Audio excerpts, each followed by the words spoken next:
ఇంత ధైర్యంగా టీవీలకు వచ్చి ఇంత ధైర్యంగా ప్రిడిక్షన్స్ చెప్పి ఇంత ట్రోలింగ్ను తట్టుకొని ఇన్ని మీమర్స్ని తట్టుకొని ఇంతమంది కుంచిత మనస్తత్వాలను తట్టుకొని ఇంతమంది దుర్మార్గం నుండి తట్టుకొని బయటపడుతుండు అంటే చాలా బిగ్గెస్ట్ అచీవ్మెంట్ నా లైఫ్లో ఇది. సో నువ్వు కూడా అంతే ఎట్ ది సేమ్ టైం. నేనంటే మగవాడిని, నా గరక నా ఘాటుగా తెగిడ్చునికి తెడ్డేలింగం. ఆడోళ్ళకి ఎన్నో సమస్యలు ఉంటాయి, ఫ్యామిలీ ఉంటది, సమస్యలు. బూతులు మొహం మీద మార్క్ చేసి ఫేక్ జర్నలిస్ట్ అని, ఫేక్ పర్సన్ అని, how they can criticise me. Fake అనేది ఎక్కడ చూసారు వాళ్ళు? పోనీ వాళ్ళ పార్టీల దగ్గర ఏమైనా డబ్బులు తీసుకొని మనం అమ్ముడుపోయి వార్తలు ఇస్తూ ఉన్నాము. మీరు ఏం చెప్తున్నారో అదే టెలికాస్ట్ చేస్తున్నాం, వాళ్ళు ఏం చెప్పారో అదే చూపిస్తున్నారు. చూపించే బాధ్యత మీది. అది కూడా హైకమాండ్ చెప్పి, నేను ఇటు సైడ్ వాళ్ళకి పడని వర్గం నుంచి ఇంటర్వ్యూలు తీసుకున్నట్టే అటు సైడ్ వర్గం నుంచి కూడా నేను ఇంటర్వ్యూలు తీసుకొని టెలికాస్ట్ చేసిన దాన్ని. ఆ ట్రోలింగ్కి 2 రోజుల ముందే నేను ఎవరైతే హైకమాండ్ వద్దని చెప్పారో ఆ హైకమాండ్ పర్సన్కే నేను వాట్సాప్లో మెసేజ్ పెట్టాను. ఐ టెక్స్ట్ మీ ఇంటర్వ్యూ కావాలి, ఎలక్షన్స్ వస్తూ ఉన్నాయి, ఖచ్చితంగా ఫీల్డ్ ఇంటర్వ్యూ ఎక్స్పెక్ట్ చేస్తున్నాను అని చెప్పి ఆ యువనేతకి నేను మెసేజ్ పెట్టాను. హీ రిప్లైడ్ మీ. ఆ తర్వాత 2 డేస్కి నన్ను గ్రూప్లో రిమూవ్ చేయించటము, నన్ను చాలా హ్యూమిలేట్ చేయటం. అసలు ఒక విమెన్ జర్నలిస్ట్గా నాకు చాలా ఆ వారం అంతా కూడా నిజంగానే నన్ను డౌన్ చేసింది. అఫ్కోర్స్ నేను మరో గీతాంజలిని కాలేకపోతే. అందరు అట్లా ఉండరు. ఎగ్జాంపుల్, ఇప్పుడు మొన్న నెల కింద నేను మీ ఫంక్షన్కి వచ్చిన. మీ ఫంక్షన్కి వస్తే నీకు గుర్తుందో లేదో, నేను కవిత గారు వస్తే నేను పక్కన పడ్డా. అవును, నేను దగ్గరికి పోలే. తనే పిలిచింది నన్ను, 2 సార్లు పిలిచింది. ఒకసారి పిలిస్తే మొహమాటానికి పోలే, సెకండ్ టైం నన్ను పిలిచి అయ్యగారు మొత్తం సంచలనం మీరే నమోదు చేస్తున్నారు కదా అని తనే పిలిచి ఒక ఫోటో దిగుతాను, ఫోటో దిగారు. మరి ఆమె జైలుకు పోతుంది అని 1,00,000 సార్లు చెప్పిన. పాపం ఆమె ఫీల్ అయ్యారా అంటే తీసుకునే విధానం. నేను అనేది ఏంటంటే ఈయన జాతకం చెప్తున్నాడు, తీసుకునే విధానం చాలా వరకు పాజిటివ్ ఉంటుంది. చాలామంది పాజిటివ్, కొంతమంది సంకుచిత మనస్తత్వాలు కువారకం వేదవాళ్ళు ఉండొచ్చు, కానీ అందరూ అట్లా తీసుకోరు. నేను అనేది ఏంటంటే మన ప్రొఫెషన్ మనం చేస్తున్నాము, మన మీద మనకు నమ్మకం ఉంది. So go head. వీళ్ళు ఎన్ని రోజులు మా అంటే జూన్ 4వ తేదీ, జూన్ 4 అయినాక దుకాణాలు బంద్ అవుతాయి, మళ్ళీ నార్మల్ అయిపోతుంది లైఫ్. మళ్ళీ 4 ఏళ్ళు మళ్ళీ నార్మల్, మళ్ళీ అదే సంవత్సరం మళ్ళీ 29 ఎలక్షన్లకు మళ్ళీ గిదే లొల్లి సురువు అవుతాయి. సో మనకు అలవాటే కదా, వానాకాలం వాన వచ్చినట్టే ప్రతి సంవత్సరం ప్రతి ఎలక్షన్లో వీళ్ళు వస్తూనే ఉంటారు, పోతూనే ఉంటారు. సో వీళ్ళ లైట్ తీసుకోవాలి. బట్ ఇండైరెక్ట్లీ ఆర్ డైరెక్ట్లీ ఆ పార్టీలో పర్సన్స్ గెలుస్తారని కూడా కొంత చెప్తే వాళ్ళు సంతోషపడతారేమో. అలాంటి ప్రయత్నం ఏమైనా వాళ్ళ కోసం చేయాలేమో. అవసరం లేదు. అంటే నేను అనేది ఏంటంటే ఈ సందర్భం అసలు ఇది మనం జనరల్ ప్రిడిక్షన్ కదా, మనం ఎలక్షన్ అయినాక తీసుకుందాం. ఖచ్చితంగా సంచలనాత్మకమైన ఇంటర్వ్యూ ఇస్తాను నీకు. బట్ మీరు ఆన్ రికార్డ్ చెప్పారు లాస్ట్ ఇంటర్వ్యూలో, ఎలక్షన్ అయినాక జగన్ గారు గెలుస్తారు అండ్ గెలిచిన తర్వాత మళ్ళీ ఇంటర్వ్యూ చేద్దాం. బట్ ఇందాక మీరు అన్నారు మేలో మళ్ళీ జాతకం మారుతుంది అని చెప్పి. మిథున రాశిది జగన్మోహన్ రెడ్డిది చాలా మంది దీన్ని ట్రోల్ చేస్తున్నారు యూట్యూబ్లో కానీ ట్విట్టర్లో కానీ. నేను అన్న విషయం ఏంటంటే మిథున రాశి జగన్మోహన్ రెడ్డి గారిది ఎలక్షన్ అయిన తర్వాత ఆయన నెగిటివ్ రిజల్ట్స్ ఉంటాయి. గెలుస్తాడు తర్వాత ఎలక్షన్, నేనంటే రిజల్ట్ తర్వాత మాట్లాడుతున్నాను. సో గురువు ఏంలోకి వస్తున్నాడు కాబట్టి అప్పుడు ఏమేమి సమస్యలు ఉంటాయి అంటే ఒక్కొక్క గ్రహం కొన్ని సమస్యలు ఇస్తుంది. సో గురు గ్రహం ఏమేమి ఇస్తుంది, మళ్ళీ పోలీస్ కేసులు అంటారా, కోర్టు కేసులు అంటారా, మళ్ళీ సిబిఐ కేసులు తిరగదొడతారా, మళ్ళీ ఏం చేయాలి అప్పుడు మాట్లాడుకుందాం. మళ్ళీ మనం క్లియర్గా మాట్లాడుకుందాం, చాలా మంది గురించి మాట్లాడుకుంటాం కాబట్టి అప్పుడు నేను ఇచ్చే కొద్దిగా సంచలనాత్మకమైన. ఈ ఉగాది నుంచి 2 తెలుగు రాష్ట్రాల్లో రాజకీయ ప్రముఖులకు సంబంధించి the good time the bad time ఎవరికి ఉంది అంటే ఏం చెప్తారు? ఆల్మోస్ట్ ఆల్ అందరికీ అంటే బాగానే ఉంది, కానీ తెలంగాణకు సంబంధించి మాత్రం కేటీఆర్ గారు మాత్రం ఖచ్చితంగా సమస్యలు ఉంటాయి.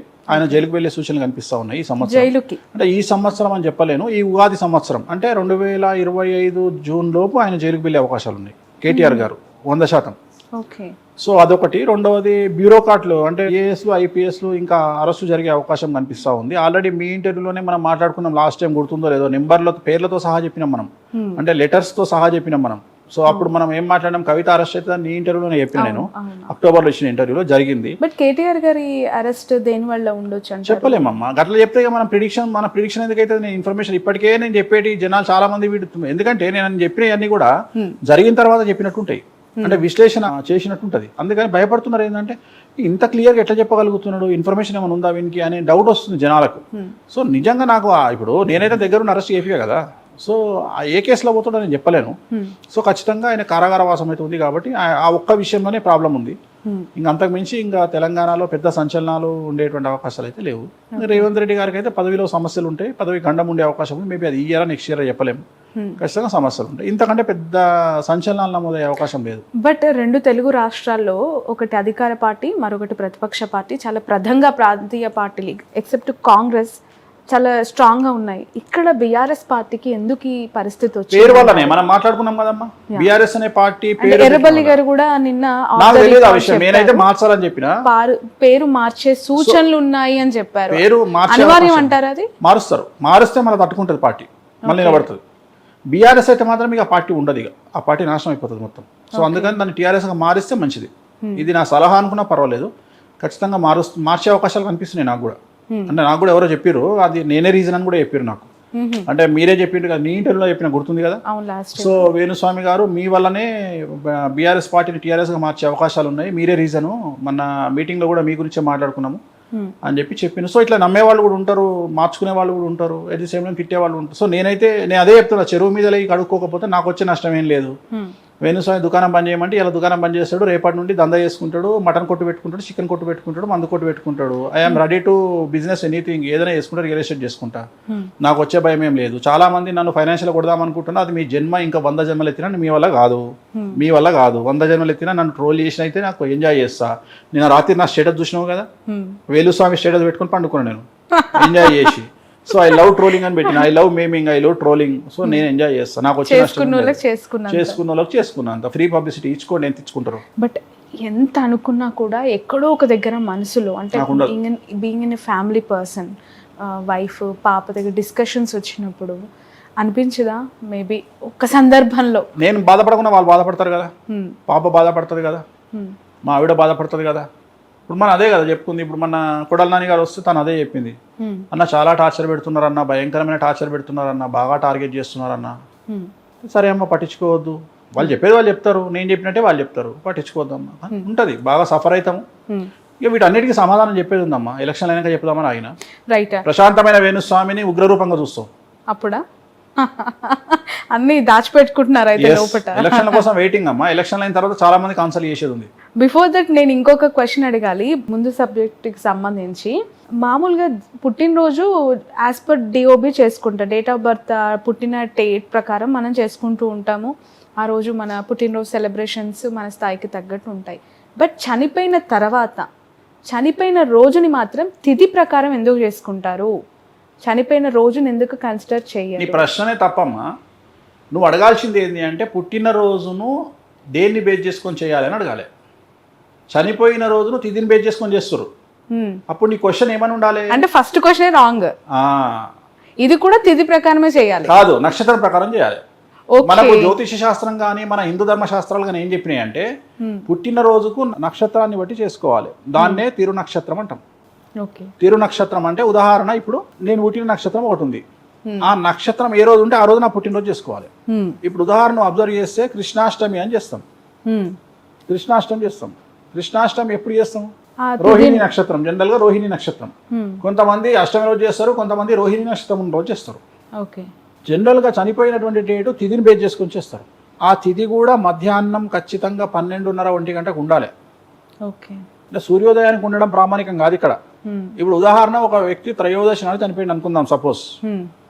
త్రయోదశి నాడు చనిపోతే త్రయోదశి నాడు మధ్యాహ్నము ఆ రోజు త్రయోదశి ఉండాలి, ఉంటేనే తదినం పెట్టాలి, సంవత్సరికం పెట్టాలి. ఒకవేళ పొద్దున 6 గంటలకు పోతుంది అంటే ముందు రోజే పెట్టాలి. అంటే మధ్యాహ్నము పంతులు భోజనం చేసే టైంకు లేదా మనం భోజనం చేసే టైంకు ఆ తిథి ఉంటేనే ఆ రోజు తిథి పెట్టాలి. దాని పేరే తిథి. తిథి అని ఎందుకంటారు అంటే ఆ చనిపోయిన వాళ్ళ తిథిని బట్టి మనం బేస్ చేసుకుంటాం, నక్షత్రం సంబంధం లేదు ఇక్కడ. కానీ పుట్టినరోజుకు మాత్రం నక్షత్రం చూసుకోవాలి. ఏ నక్షత్రం రోజు అయితే మనం పుట్టినామో ఆ నక్షత్రానికే మనం ఖచ్చితంగా బర్త్డే చేసుకోవాలి. ఇది హిందూ ధర్మశాస్త్రంలో మనకు ఇచ్చినటువంటి శాస్త్ర ప్రామాణికం. కానీ అవన్నీ దొరకాయి కాబట్టి మనం డేట్ ఆఫ్ బర్త్ ప్రకారం చేసుకుంటున్నాం అంతే. చాలా ఈజీ యాక్సెస్ అన్నట్టు మనకు. కానీ కొంతమంది పండుగల నాడు పుట్టినాడు మాత్రం ఖచ్చితంగా పండుగ నాడే చేసుకో. ఉదాహరణ వినాయక చవితి నాడు పుట్టిన డేట్ చూసుకోరు, వాళ్ళు వినాయక చవితి రోజే వాళ్ళ బర్త్డే. అట్లా వెరైటీ ఉంటుంది. కొంతమంది పండుగలు తప్పదు కదా ఇక వాళ్ళకి. ఎందుకంటే వినాయక చవితి ముఖ్యమా వాళ్ళకు డేట్ ముఖ్యమా అంటే వాళ్ళు వినాయక చవితి ముఖ్యం అనుకుంటారు.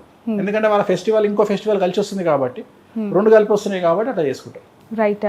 గత ఇంటర్వ్యూలో finally to conclude, Pawan Kalyan and TDP party రెండు మాత్రమే అలయన్స్ ఉన్నాయి ఏపీ విషయానికి వస్తే. ఇప్పుడు బీజేపీ కూడా అక్కడ జత కట్టింది. ఏమైనా మార్పులు ఉంటాయా మీరు చెప్పిన గత ప్రిడిక్షన్స్?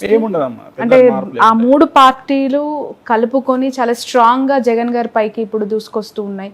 అండ్ మళ్ళీ జగన్ గారు విన్ అవుతారని మీరు చెప్పారు అఫ్ కోర్స్, కానీ రియాలిటీ కొంత టఫ్గా ఉంది అని సర్వేలు చెప్తూ ఉన్నాయి. గ్రౌండ్ రియాలిటీ వీళ్ళ కూటమికే అవకాశం అవన్నీ నేను చూడగదా. అప్పుడు నేను రివ్యూవర్ని అవుతా, లేకపోతే నేను ఒక పొలిటికల్ అనలిస్ట్ని అవుతా. నేను జ్యోతిష్కుని ఎందుకు అవుతా? నేను నమ్మిన సిద్ధాంతం ప్రకారం నేను పోతా. నాకు రిజల్ట్ నెగిటివ్ రాని పాజిటివ్ రాని నాకు అనవసరం. నేను చెప్పాలనుకున్నది చెప్తా. దానికి కూడా నేను ఫేస్ చేయడానికి సిద్ధంగా ఉంటా. నేను దానికి కూడా సిద్ధంగానే ఉంటా. బట్ నేను రివ్యూలను చూసి, నేను సర్వేలను చూసి నేను మాట్లాడలేదు. నేను ఒక జాతకాన్ని నమ్ముకున్న, జాతకాన్ని బేస్ చేసుకొని చెప్తున్నా అంతే. అది రిజల్ట్ అనేది నేను చెప్పిన జాతకమే బేస్ తప్ప ఈ వచ్చే సర్వేలు కానీ గ్రౌండ్ రియాలిటీ నాకు అనవసరం. జాతకాలే బేస్. సో మర్చిపోరని చెప్పొచ్చు కదా బాబు గారు, అలాగే బాలయ్య గారు, లోకేష్ గారు. ఆంధ్రప్రదేశ్లో రోజా గారిది టఫ్ ఉంటుంది, ఓకే. అంబటి రాంబాబు గారిది టఫ్ ఉంటుంది, మినిస్టర్ అమర్నాథ్ది టఫ్ ఉంటుంది. సో మూడు వైసీపీ వాళ్ళకు ఎగనెస్ట్గా చెప్పిన ఎంత ఆనందం. అలాగే కుప్పంలో చంద్రబాబు గారు చాలుగా ఈ మూడే, మళ్ళీ దీన్ని మిక్సప్ చేయదు. ఇక మూడు ఆనందంగా కూడా ఎంజాయ్ చేస్తాం. అంటే వైసీపీ వాళ్ళ గురించి చెప్పారు కదా, వైసీపీ అంటున్న వైనాట్ కుప్పం గురించి ఒకసారి అదే చెప్తున్నా. ఈ మూడైతే కన్ఫర్మ్, ఈ మూడు టగ్ ఆఫర్ ఉంటాయి. ఆ ముగ్గురులో ఎవరైనా గెలిస్తే నేను టగ్ ఆఫర్ ఉంటాయి. ఇప్పుడు టైట్ అని చెప్తున్నా కానీ ఓడిపోతారని చెప్తలేను కదమ్మా. ఓకే, నేను టైట్ అని చెప్తున్నా. నేను ఓడిపోతారు అని చెప్పట్లేదు, ఇక్కడ అండర్లైన్ చేసుకోవాలి. టైట్ అని చెప్తున్నా. ఎట్లయితే అందరు అదే చెప్తున్నారో నేను కూడా అదే చెప్తున్నా. ఇప్పుడు ఆంధ్రప్రదేశ్లో ఒక 79 సీట్లు వన్ సైడ్ ఉంటాయి. 79 అంటే ఇంచుమించు 80 సీట్లు అనుకో. 80 సీట్లు వన్ సైడ్ ఉంటాయి. 80 పోతే ఇంకా ఇంచుమించు 95 సీట్లలో ఒక 35 సీట్స్ టఫ్ ఉంటాయి. మిగిలిన ఇంకో పార్టీకి ఉంటాయి. Okay, right. One more question. నెల్లూరుకి సంబంధించి చాలా మంది రెడ్డి కమ్యూనిటీ లీడర్స్ టీడీపీలోకి వచ్చారు కదా, బట్ ఇప్పుడు అక్కడ విజయసాయి రెడ్డి గారు బరిలో నిల్చున్నారు ఎంపీ క్యాండిడేట్గా. ఎలా అనిపిస్తుంది? నిన్న జగన్మోహన్ రెడ్డి గారు చాలా ప్రత్యేకంగా అక్కడ ఒక డే అంతా కేటాయించారు. డే లాంగ్ అక్కడే ఉండి ఆ లీడర్స్తో ఎమర్జ్ అయ్యి మీటింగ్స్ కూడా కండక్ట్ చేశారు. ఆ జిల్లా ప్రభావం విజయసాయి రెడ్డి గారి ఒక 10% ఎడ్జ్ ఉంటుంది విజయసాయి రెడ్డి గారికి. ఓకే, వేమిరెడ్డి ప్రభాకర్ రెడ్డి గారి మీద కంపేర్ చేస్తే ఆయన అనుకుంటా కదా. అవును, వేమిరెడ్డి గారు ఆయన రీసెంట్గా వైసీపీ నుంచి జాతకాన్ని బట్టి మాట్లాడుతున్నా, అందుకనే పేరు మాట్లాడినా. ఆయన జాతకం తెలుసు కాబట్టి, 2 జాతకాలు తెలుసు కాబట్టి ఒక 10% ఎడ్జ్ ఉంటుంది విజయసాయి రెడ్డి గారికి. విజయసాయి రెడ్డికి ఎడ్జ్ ఉంటుంది. సరే, కానీ జగన్ గారు గెలుస్తారా, ఓకే, చంద్రబాబు గారు గెలుస్తారా? అందరికి మరొకసారి ఎన్ని సీట్లు వస్తాయి? అది కాదు, వేణుస్వామి గారు, క్యూబ్ టీవీ ప్రేక్షకులకు అందరికీ కూడా క్రోధినామ సంవత్సర శుభాకాంక్షలు. జగన్ గారు గెలుస్తానన్నారు. ఎన్ని సీట్లు వస్తాయి? ఉగాది నాడు కూడా మళ్ళీ పండుగ నాడు ఫైనల్ గా ఉగాది కాదు, ఉగాది పంచాంగం వింటారు. పంచాంగంలో ప్రకృతి వైపరీత్యాలు వింటారు, సినిమాలు వింటారు, రాజకీయాల దగ్గరకు వచ్చినప్పుడు మరి ఎవరు గెలుస్తారు? మనం ఆల్రెడీ ఒక ఫిగర్ అనుకున్నాం కదా, 95 నుండి 125 మధ్యలో ఎంత ఉండొచ్చు, 96 ఉండొచ్చు, 124 ఉండొచ్చు. బట్ నా ఫిగర్ అయితే మినిమం 95, మాక్సిమం 125.